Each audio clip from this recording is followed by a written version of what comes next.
सोलापूर शहरातील हैदराबाद रोड चंदन काटा शेजारी सर्व्हिस रोडवर थांबलेल्या आयचर गाडीने घेतला पेट। अधिक माहिती अशी की हैदराबाद रोड चंदन काटा येथे सर्व्हिस रोडवर गाडी थांबलेली असताना बाजूला असलेल्या दर्गो पाटील या उघड्या जागेवर पडलेला कचाला आग लागल्याने पूर्ण रान जळून बाजूला थांबलेली आयचर गाडीने सुद्धा पेट घेतला।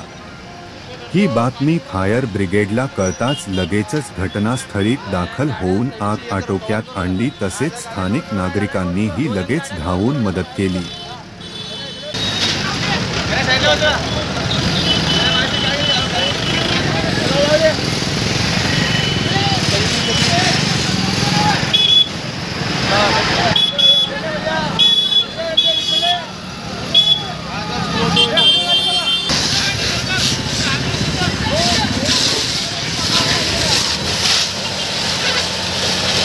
पुढे मारला सर, तो पुढे मारला हो, पाठीमागे लावली तिथं गाडी आहे पाठीमागे।